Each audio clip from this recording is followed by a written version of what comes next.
Hey everyone, Brian Zane here, and welcome to Wednesday Warfare, where I review NXT and AEW Dynamite back-to-back and try and figure out which show won for the week. An early, very Merry Christmas to everyone watching this. And by the way, thanks so much for all the feedback and the response to this week's Authority review. I'm very proud of how the video turned out. I know it was a long time coming, a lot of people demanded it, so I'm very glad I was able to get it out to you this week. What makes me chuckle is that by far the most common comment that I've seen in the comment section is some degree of, this is the angle that made me stop watching wrestling. This is the storyline that killed wrestling for me.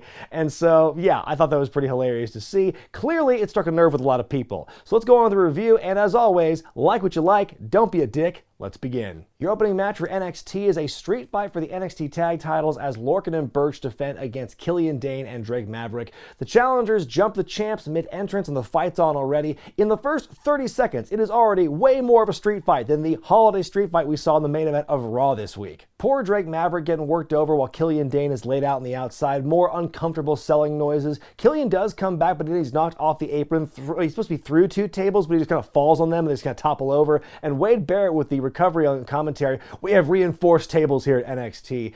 Drake whips the champs with a belt, but ultimately the champs come back. They hit him in the tum-tum with a cricket bat, and then they drop him with their modified DDT to win and retain. So yeah, good street fight to open the show, and again, it felt like one compared to Monday. We then go to the first of 3 segments tonight, which are by far the funniest damn thing across both shows this evening. It's Christmas time with the Garganos, and it's so damn entertaining. You know, Johnny Gargano's playing piano. Forget Elf on a Shelf, here's Gargano on a piano. And Candace says the kids want to open the presents. The kids being India Hartwell and Austin Theory. And Austin opens up a present, and it's The Way, W-A-Y protein powder. It's so damn funny, and there's so much more of it to come.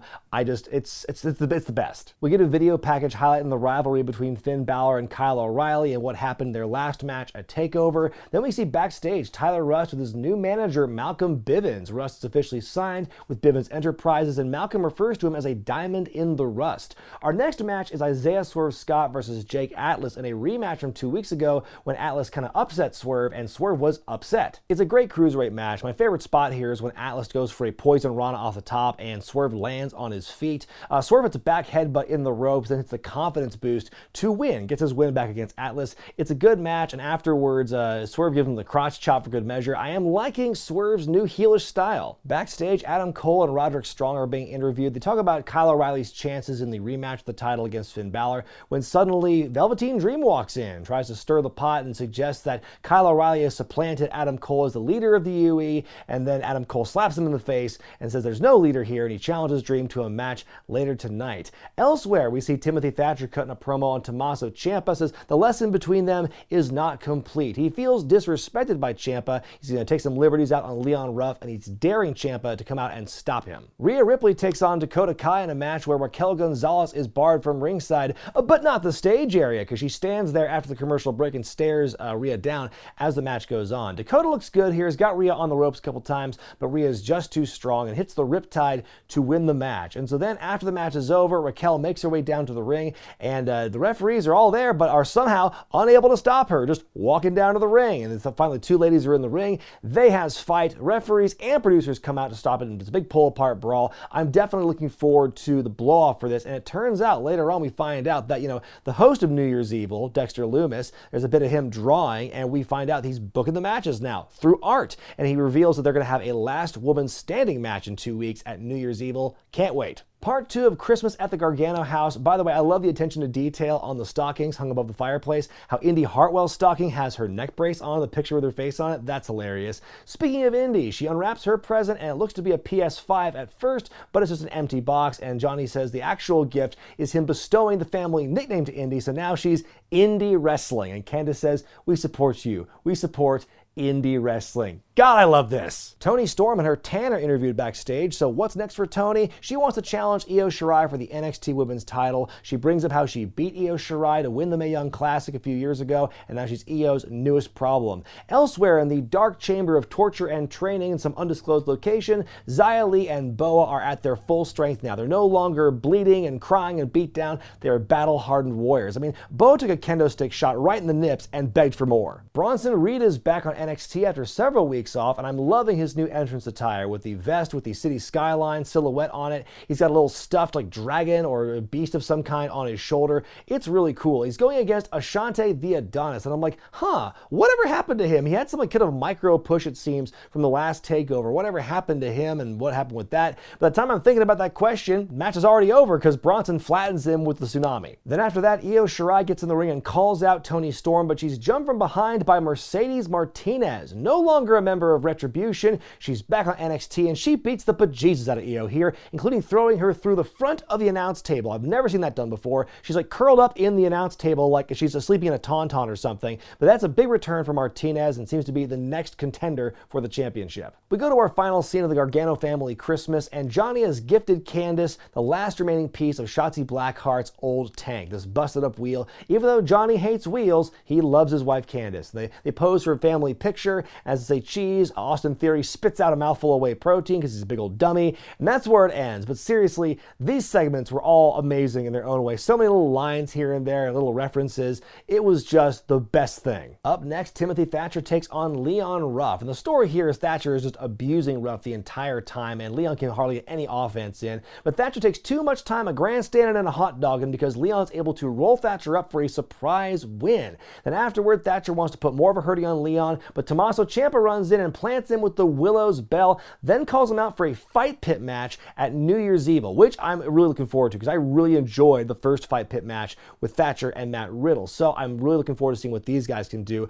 But why did Thatcher get punked out twice in 30 seconds? We get some dueling promos between Damian Priest and Karrion Kross for their match at New Year's Evil. Priest says he's going to punk Kross out, and then later on the night, Kross says that that Priest has dug himself a hole he can't get out of, and he made the biggest mistake of his life by questioning Kross's manhood and disrespecting Scarlett. Up next, Tyler Rust, accompanied by Malcolm Bivens, takes on Arya Daivari. Short and sweet match here. Daivari gets a couple of licks in, but the story here is Rust showing his technical and submission proficiency, makes Daivari tap out with a cool variation of the Rings of Saturn. And then afterward, outside William Regal's office, Leon Ruff emerges and says he just got a rematch signed for next week against Johnny Gargano for the North American Championship, and he wants the Gargano curse to continue on. In your main event, Adam Cole takes on the Velveteen Dream, but I have to admit, I'm not really feeling this matchup here. I feel like I haven't really cared much about Dream for a long time. I feel he's been spinning his wheels all year, and the accusations that were surrounding him and the speaking out movement didn't really help my thoughts on him. And Adam Cole, like, he's fine, he's great, but I feel like I've seen like one Adam Cole match, and I've seen a lot of Adam Cole matches. And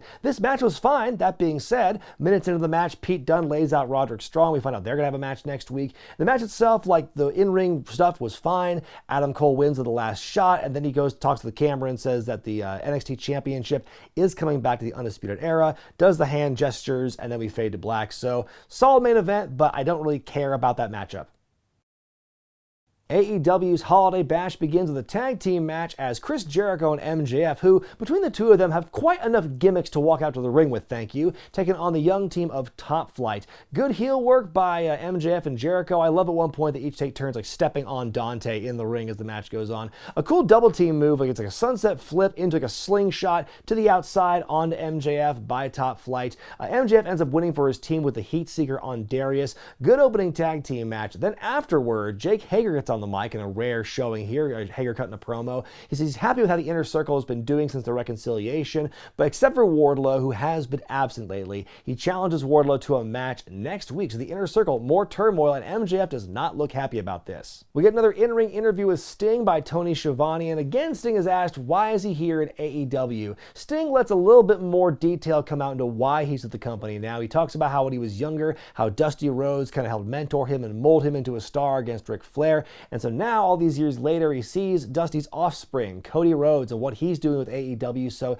he wants to get in on the action with that. So a bit more detail comes out with that. Team Taz then interrupts, and then you see Darby Allin sitting in his usual spot in the rafters, but he kind of walks off screen as Team Taz does the berating. So Taz shits on Schiavone for a minute, and then he goes to Sting, and he basically says they don't like him sticking his nose in the Team Taz business. They're about to jump him when the lights cut out, they come back on, and Darby Allin is now joining Sting in the ring.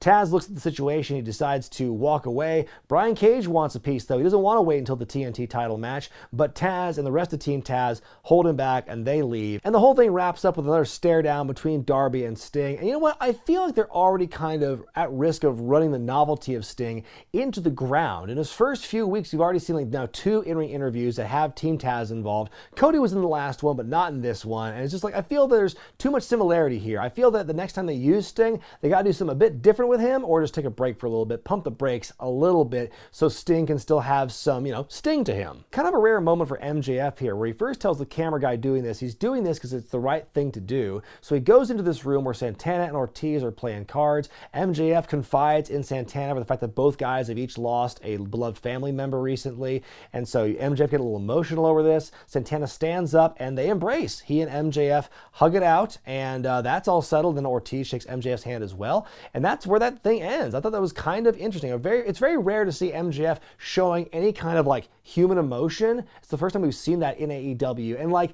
we've seen it before when he was like the baby face, the protege of Cody Rhodes back at the beginning of AEW, but we knew that was a ruse. We don't know where this is going, and I don't know if MJF would use his dead grandfather to get heat. I'm wondering where this is going, and if this is tied in at all to Hager going after Wardlow. Very interesting what they're doing here, and I'm just, curious to know where it's going to end up. Up next, Colt Cabana, 5 and 10 of the Dark Order take on the Jurassic Express in a trios match. Entertaining 6-man match here. I love the finish in particular, where Luchasaurus hits an alley-oop on 5, and in midair, Jungle Boy catches him to powerbomb him for the win. Good stuff. Then after the match, Tony Schiavone wants to interview the Jurassic Express, but before Marco Stunt can say anything, FTR and Tully Blanchard appear on the big screen. Blanchard calls them Jurassic Park, and he challenges them to a match against FTR in 2 weeks. They're on a quest to regain the tag titles, and they won't let no dinosaurs hold them back. We see Alex Marvez tracking down the champion, Kenny Omega, and Don Callis in the hotel lobby for an interview.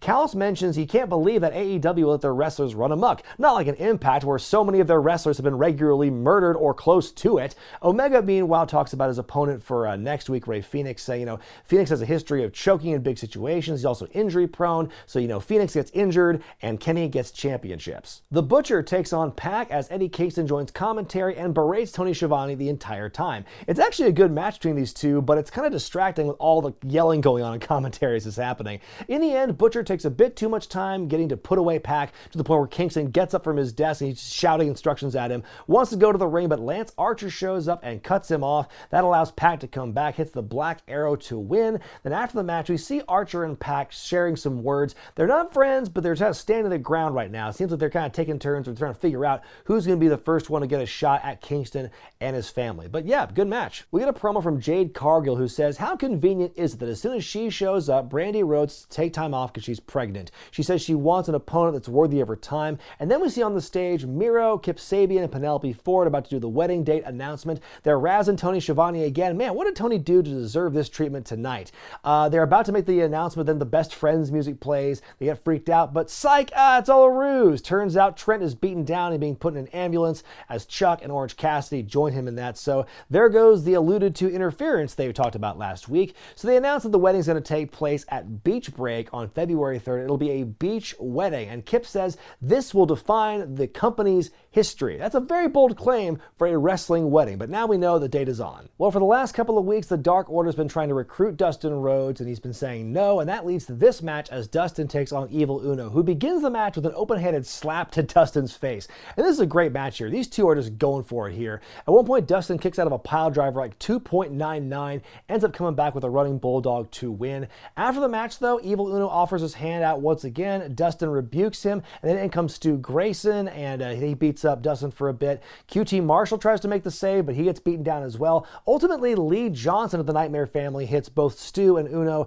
with a double springboard dropkick, and they run off. So there you go there. It seems like they're setting up a 6-man tag if I didn't know any better. Tony Schiavone in a pre-taped interview with Sean Spears, who takes the piss out of Schiavone some more. Man, poor Tony tonight. So anyway, Sean throws away the Wyndham glove that Tully Blanchard gave him a while ago. So it seems that his association with Tully seems to be nullified now. He says the letters may have changed, but the glass ceiling remains the same. Tony asks him point blank, do you think the problem is with you? You seem to be the common denominator. And Sean kind of gets pissed about that. He throws it back in Tony's face and he storms off. And so he says, I will come back if I choose to.